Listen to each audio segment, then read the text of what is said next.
Assalamualaikum warahmatullahi wabarakatuh.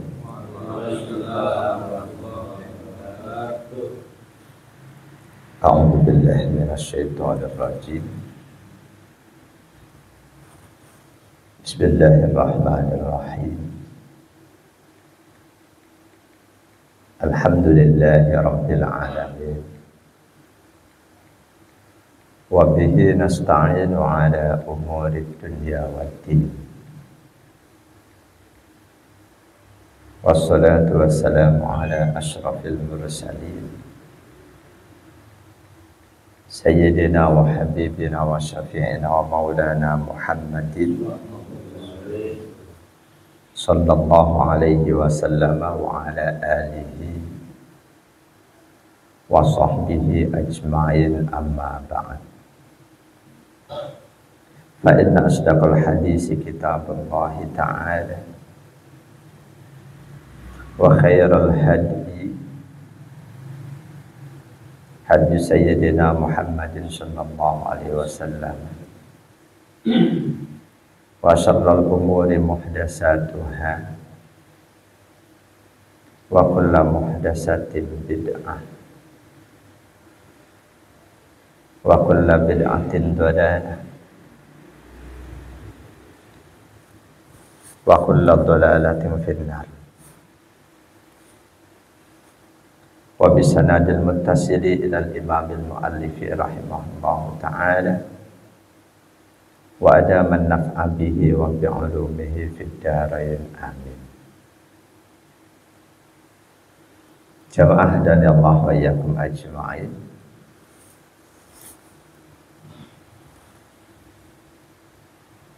Dalam melaksanakan perintah Allah, dalam menjalankan ibadah,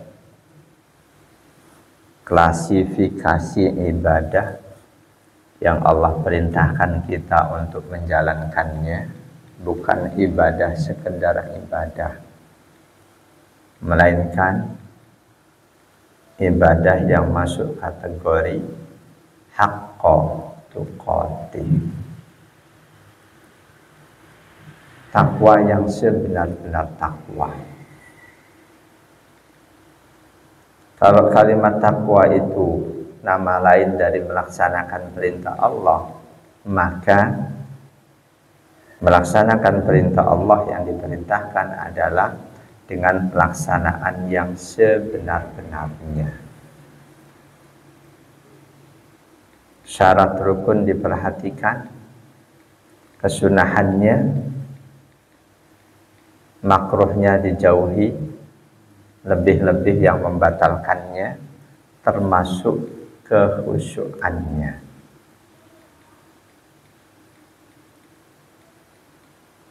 Ali Imran 102. A'udzu billahi minasyaitonir rajim. Ya ayyuhalladzina amanu taqullaha haqqa tuqatih wa la tamutunna illa wa antum muslimun. Wahai orang-orang yang beriman, bertakwalah kalian kepada Allah dengan takwa yang sebenar-benarnya. Ketika sepanjang hayat kita laksanakan perintah Allah, kita laksanakan ketakwaan dengan kategori takwa yang sebenar-benarnya, maka perintah Allah di akhir ayat itu, wala tamutunna illa wa antum muslimun, jangan kamu mati kecuali tetap sebagai muslim, insya Allah akan Allah berikan pada kita. Kita sholat, berusaha sholat yang sebenar-benarnya. Kita berpuasa, puasa yang sebenar-benarnya. Demikian juga ibadah-ibadah yang lain, perintah Allah yang lain, kita laksanakan dengan berusaha pelaksanaan yang sebenar-benarnya. Di antara unsur sholat yang sebenar-benarnya yang dijelaskan oleh sahabat-sahabat Nabi, termasuk di dalamnya sahabat Abdullah bin Abbas, adalah dengan memenuhi syarat-syaratnya, rukun-rukunnya, dan kekhusyuannya. Nah, ini yang kita bahas, kiat untuk supaya bisa khusyuk. Sebelumnya sudah kita ketahui kiat yang paling pokok, yang paling utama, yang paling menentukan khusyuk dan tidaknya seseorang adalah kemauan dalam dirinya. Kemauan dalam dirinya untuk khusyuk, itu yang paling pokok. Bahkan kalau kemauannya untuk khusyuk demikian kuat, walaupun kiat yang lainnya, kiat pendukung tidak ada, insya Allah khusyuk akan tetap didapat. Lebih-lebih ketika kiat pendukungnya ada, insya Allah akan lebih mudah tercipta kekhusyukan. Jadi kiat yang paling pokok, kemauan dalam diri. Kiat-kiat yang lain berapapun jumlahnya itu sekedar kiat pendukung. Nah, kiat pendukung sudah kita bahas sebagian diantaranya. Yang pertama, al-isti'dadu lis-sholati wa tahayyu'u laha. Sebelum kita laksanakan sholat, kita harus adakan persiapan-persiapan untuk mengerjakan sholat. Kondisi badan harus nyaman, kotor rasanya nggak enak, nggak bakalan khusyuk. Bersihkan. Ketika sedang panas banget, keringat bercucuran, itu nggak akan khusyuk. Tunggu. Kiat pendukung yang kedua, at-tuma'nunatu fis shalah. Jangan terburu-buru dalam mengerjakan sholat. Tumakninah.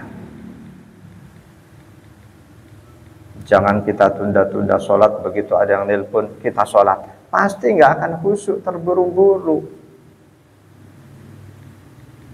Begitu masuk waktu, sebelum ada kerjaan lain, sebelum ada telepon, sebelum ada ini itu, kerjakan, akan lebih tenang.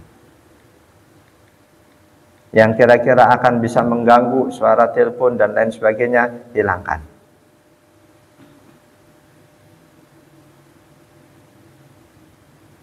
Kiat pendukung yang ketiga, tudzakirul mauta fis shalah. Ketika kita berada dalam sholat, ingatlah dengan kematian. Ingatlah bahwa kematian bisa sewaktu-waktu mendatangi kita. Boleh jadi sholat yang saat itu kita kerjakan merupakan sholat yang terakhir. Ini kiat pendukung yang ketiga. Membayangkan, mengingat-ingat kematian dalam sholat. Dan itu diperintahkan oleh Rasul dalam hadis yang diverifikasi sahih oleh Syekh Albani. Beliau nukil dari Imam As-Suyuti,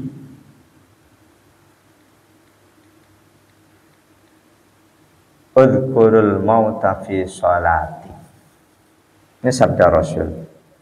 Udhkurul mauta, kamu ingatlah kematian fi sholatika, dalam sholatmu.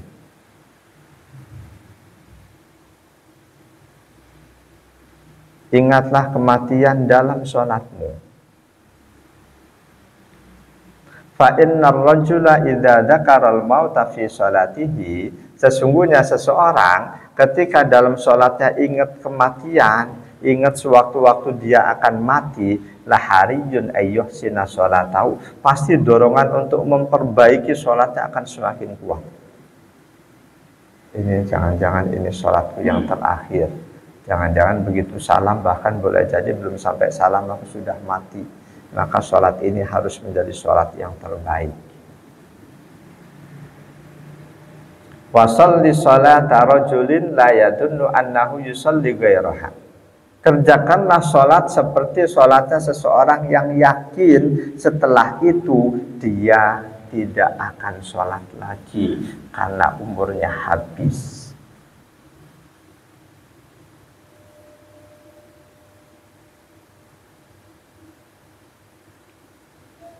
Dan perintah seperti ini selalu ingat sholat, ingat mati dalam sholat, disampaikan oleh Rasulullah ke sahabat-sahabat yang lain.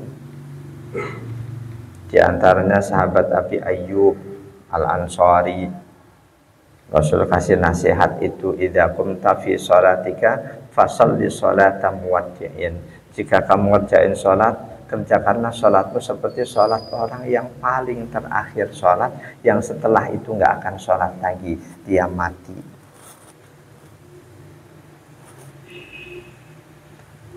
Selanjutnya kiat pendukung yang keempat, tadabburul ayatil maqru'ati wa baqiyatu adhkaris sholati.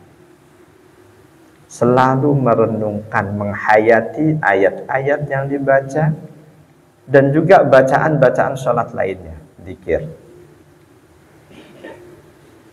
Selalu dihayati, selalu menghayati bacaan ayat-ayat yang dibaca dan juga bacaan-bacaan sholat lainnya.